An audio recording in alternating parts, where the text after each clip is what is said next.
Welcome back. Today we journey into the most talked about book in Sarah J Maas's universe, A Court of Mist and Fury.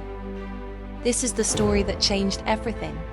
The moment when Feyre, once a mortal girl struggling to survive, begins to rise from the ashes of trauma and rediscover her power, her freedom, and her heart. We begin where A Court of Thorns and Roses left off.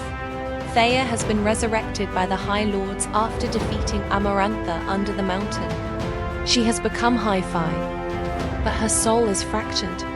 Nightmares of the trials haunt her, and guilt consumes her. Though she lives in Tamlin's Spring Court, the place that once felt like safety now feels like a gilded cage. Tamlin means well, but his love has become suffocating. He forbids her from joining him on missions, locks her away in the estate, and shields her from the outside world in the name of protection. Feyre's power grows restless within her. Something inside her has changed, yet she cannot control it. She suffers panic attacks and nightmares while Tamlin pretends nothing is wrong. The bond that once felt tender now feels fragile, built on fear instead of trust. And just when Feyre begins to break, Rhysand, the High Lord of the Night Court, appears to claim the bargain they made under the mountain. Rhysand takes Feyre to his home in the Night Court for 1 week every month. What begins as an escape becomes a revelation. The Night Court is not the realm of nightmares she expected. It is beautiful, free, and filled with people who choose loyalty over fear. Rhys introduces her to his inner circle: Morrigan, Armourin, Cashin, and Azriel. Warriors, dreamers, and friends who accept Feyre for who she is, not for what she must be. For the first time, Feyre begins to heal. Rhys treats her as an equal, not as someone to protect, but as someone to fight beside. He encourages her to embrace the powers gifted to her by the other High Lords. Feyre learns she now carries fragments of their magic: fire, water, wind, shadows, and light. She trains to control them, growing stronger each day. As the story unfolds, Feyre learns that Rhysand has been hiding a painful truth. The Night Court is divided between two realms: the feared Court of Nightmares and the hidden sanctuary called Velaris, the City of Starlight. Rhys has spent centuries protecting it from war and corruption. Beneath his charm lies sacrifice, and beneath his teasing, a depth of devotion that Feyre has never known. Meanwhile, the world is shifting. Hybern, a powerful king, is preparing for war to reclaim the mortal lands. Feyre and Rhys must gather allies and find a way to stop him before he destroys both humans and Fae. Their search leads them to the Court of the Dead, ancient libraries, and long-lost relics capable of sealing or shattering the wall that divides their worlds.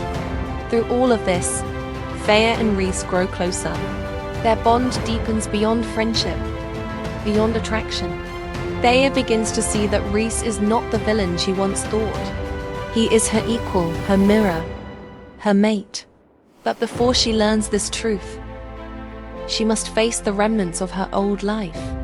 When Tamlin's sentries capture her during a mission, Feyre is taken back to the Spring Court. There, she feels the full weight of what she has lost: freedom, purpose, self. But she is not the same girl she once was. She realizes that love built on control is not love at all. And when Rhysand comes for her, she does not hesitate to leave. In one of the most emotional scenes in the series, Feyre and Rhys finally confess their bond. They are mates, fated by the cauldron itself. But the revelation comes with danger. To prepare for the war against Hybern, they must seek the powerful book that can mend or destroy the wall. The journey is filled with peril and heartbreak. When the final confrontation with Hybern's forces comes, betrayal strikes from within. The King of Hybern captures Feyre and her friends, using Tamlin's alliance with him to his advantage. Rhys nearly dies protecting her, and Feyre makes a desperate choice. To save everyone, she pretends to betray Rhys and her friends, returning to the Spring Court as a spy. The book ends with a haunting final twist. Feyre is now High Lady of the Night Court, a title no one knows she carries. She will play the role of a submissive consort while secretly preparing for revenge. A Court of Mist and Fury is not just a romance. It is a story of rebirth. Feyre's journey mirrors every person who has ever had to rebuild themselves after breaking. Her love story with Rhysand is not about rescue. It is about partnership. It is about two souls who find in each other the strength to rise. Sarah J Maas weaves power, vulnerability, and passion into every line. And that is why ACOTAR has become a phenomenon. The romance is unforgettable, but the message runs deeper. Freedom, healing, and self-worth matter more than any crown. If you have ever wondered what it means to fall in love after being broken, or to find beauty in your own strength, this book captures it all. And this is only the beginning. Because once Feyre takes her place as High Lady, the war for Prythian has only just begun. If you enjoyed this full summary, hit like, share, and subscribe for more book deep dives.